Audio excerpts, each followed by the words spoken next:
Speaking of test fire, there was a supposed 4chan post said that there was gonna be like a test fire 2 weeks after E3 and a bunch of other stuff too. We could also read it if you guys want.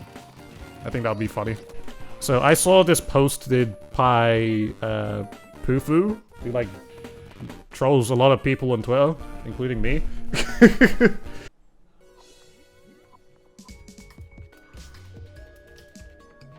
Oh, no. Guys, I just pogged for a second. Hold on. I just pogged for 1 second. 1 second. But then I realized it's not real. Bruh. I swear, that poofy guy always gets me. Just read it. Why not? Because I think that'll be fun. Let's see.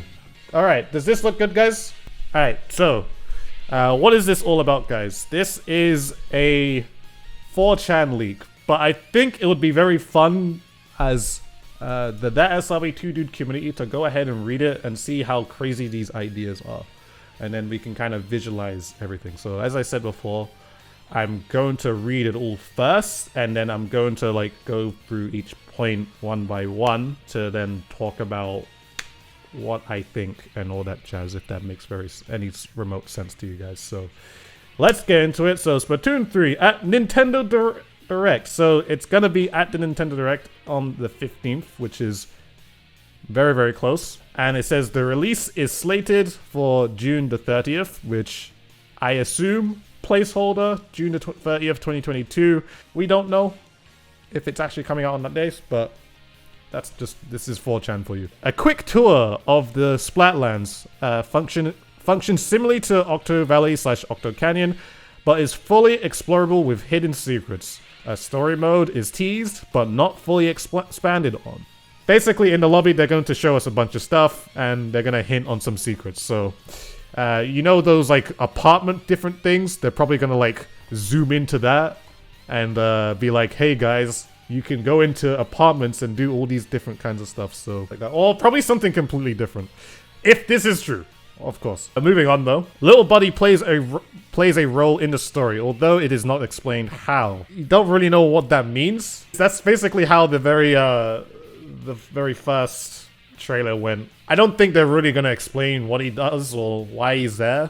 I just assume that you're supposed to take care of him due to the salmonids being an almost extinct race or something like that. Considering we're talking about the apocalypse here and all that jazz. So, I mean, it's very vague, honestly. So we can't really take much out of that.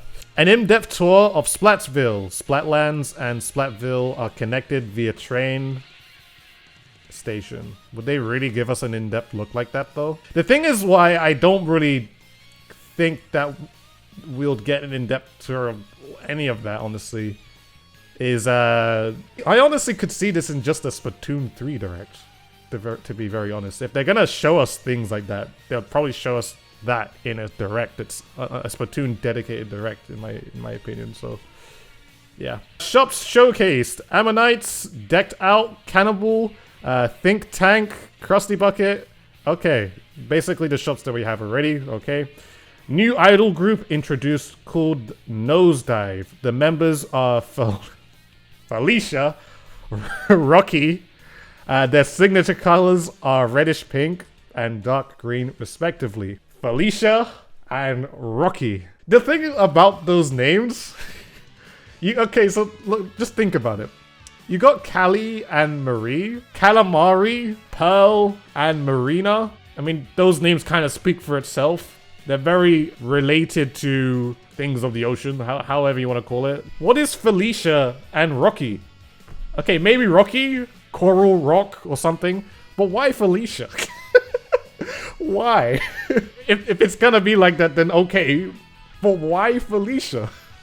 A literal rock, I mean, I guess Coral Rock? I can make the connection with like Coral Rock or something. Look, if there are new idols in this game, it'll be very cool to see a male one too. Personally, I don't really care. The thing is like about idols in Splatoon, I can't really see them always having new idols every single Splatoon game that they release, you know? I can't see that. We're gonna be on Splatoon 6, and there's just gonna be idols everywhere. Like, how can they manage this many idols? Can't they just reuse them? I'd say if there are idols in Splatoon 3, make this be the last one.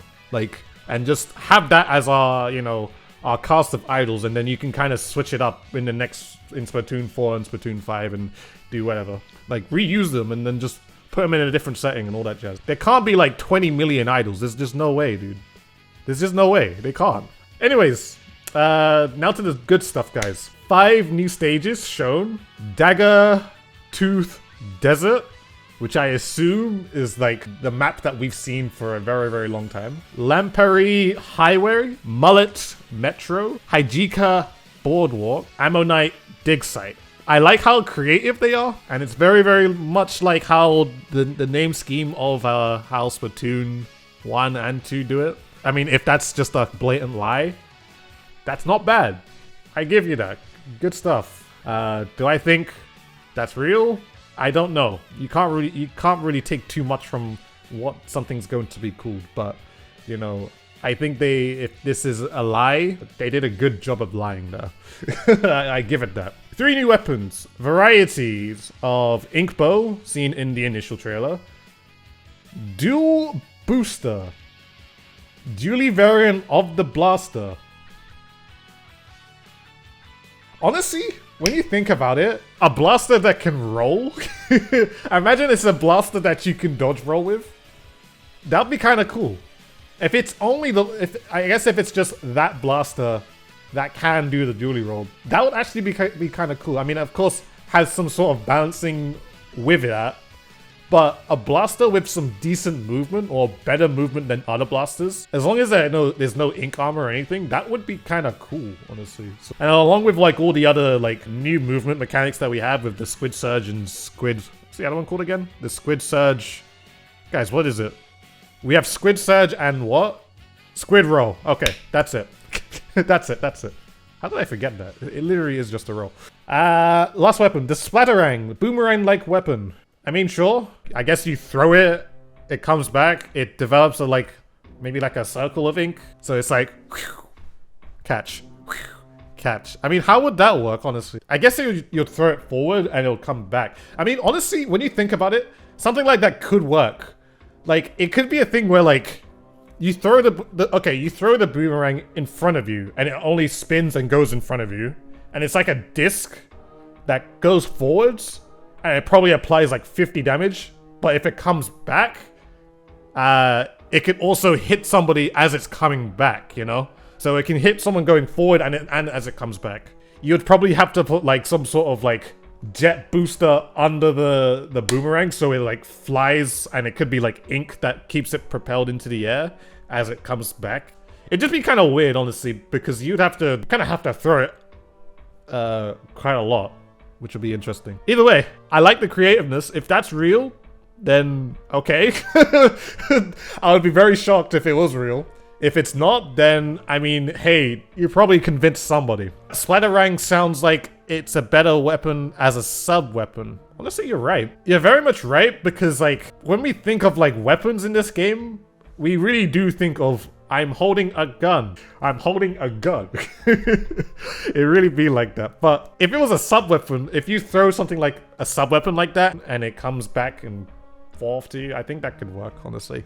3 new sub-weapons. Bounce Bomb, Sticky Sponge, and More Mine. Okay, so Bounce Bomb, I assume it's a bomb that you can like throw in a wall. You like ricochet it off on the wall. So imagine like a Splat Bomb, but more acrobatic. Yeah, it's basically Blob Lobber, but it's a sub. Yeah, it would basically be like that. Sticky Sponge. Not really too sure what to make of that. I honestly got nothing for that. You can make your own sponges now. Players get stuck on them. It could be like something to stun an enemy, I guess. It's again, okay, think about it like a toxic mist. Like you throw a toxic mist at someone and you know how like they can't move so much after it. They throw something, probably not Sticky Sponge. That just sounds dumb as it like, I don't know. They throw something and it just completely immobilizes them for like 2 seconds or 1 second, probably just one, well maybe like 1.5 seconds. and then they can move again. Basically like a stun grenade, if you think about it. I can imagine that. More mine, I honestly could see that. So like you put a mine down, it's kind of like bait, and it's like a maw from the salmon run. Maw shark literally comes out the thing and then basically destroys someone. I could see that. It's like a bear trap, you know? That would be really cool. It would basically be the Splatoon 1 ink mine, but just a lot more, you know, style. Honestly, okay, if it doesn't kill, then immobilizing them for a certain period of time would be something that would be kind of cool. But if that was to be a thing, then Sticky Sponge probably can't be a thing. So those are the sub weapons. We got 6 new special weapons as well. Inkzooper 2.0. We've seen that before. We already know. I've made a video about that. Hyper Stream Beam. Oh yeah, that's the laser things that we saw. It's basically Stingray, but not operated by someone. Honestly, I'm okay with this. If it's automatic and it's, you know, it's readable, I think that would be okay. Crab Barricade. I guess like a sentry gun from from what we saw from the grab. No idea, honestly. Kraken Cannon. Kraken Cannon. Okay, imagine this. Cracking these nuts. Imagine if what's it called? Those big cannon things in the Splatfest stages. What if it's like that, and like you basically generate a big cannon in an area that you choose, and you have like a certain amount of shots that you can, I guess, shoot out. That could be something kind of cool. I don't know. When you think about it like that, if you can launch like a teammate, what if they go inside it, and then they shoot themselves as a Kraken coming out of it, and then like they land as a Kraken for like maybe 3 seconds or 2 seconds. Let's say 2 seconds. Like, okay, what if it's like not even just I'm gonna post up and I'm gonna shoot? It's literally something where my teammates can go in and they shoot themselves in, like they have like invincibility for a little bit, like, but they're just a Kraken and they're just moving around and they can do whatever. Like that would be like something that would be really nice for entries.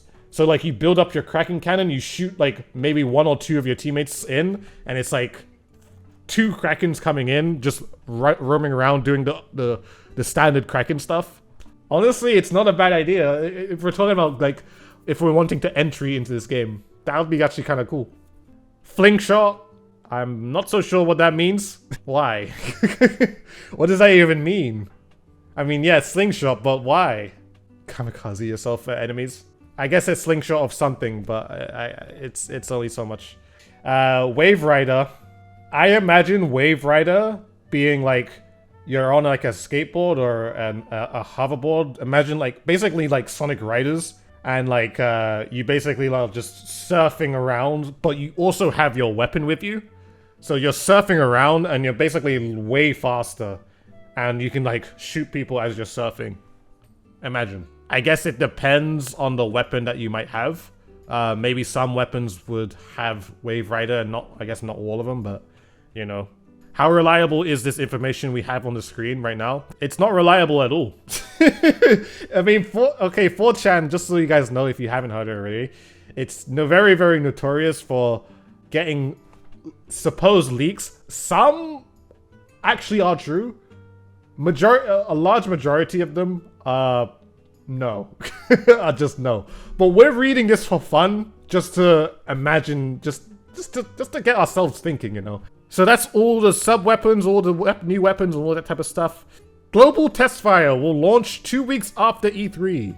Okay, I've made a video before, and I've said that the possibility of a global test fire, I wouldn't say it's not likely, but it's definitely, it's not out of the picture at least, because there's definitely been a Splatoon 1 test fire. I wouldn't say a test fire, but demo before the game came out. Like you were basically able to play the game a year before the game came out, and then there was a test fire like maybe 3 weeks before the game actually came out. So there was a time span on that.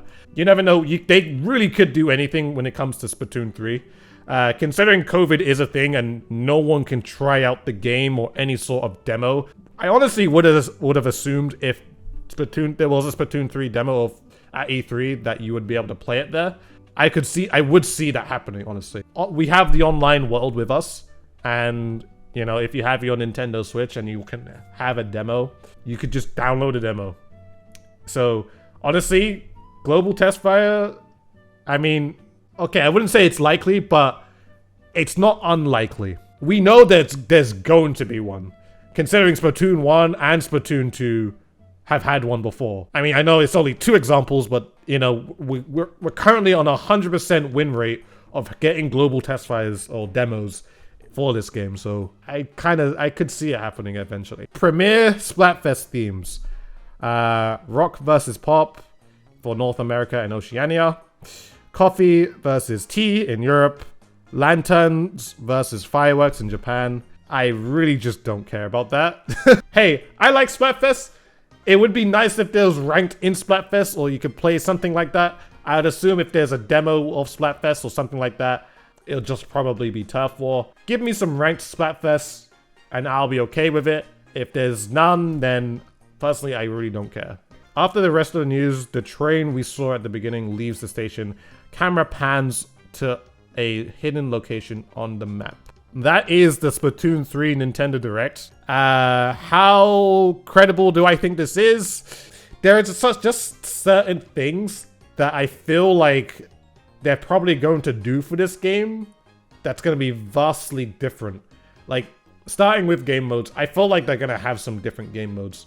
I just really don't think that they're going to, like, have the exact same game modes that they had from Splatoon 2. Like, maybe they replace one or have 2 different ones or something like that. Like, I feel like they're definitely going to change up some things and make things different. You think they'll do something different instead of just doing the exact same thing that they've done from the previous game. And that's what I feel like they've done with this one, because it's literally like, it's kind of just a copy-paste. But apparently at the end of the, you know, the whole thing, it's gonna show us at, like, it's gonna show like a train and then leaves the station, and like, it's gonna pan over to something, like it's like suggesting something is in a certain location. Like, it just, I just don't see the structure of what this leak is, you know?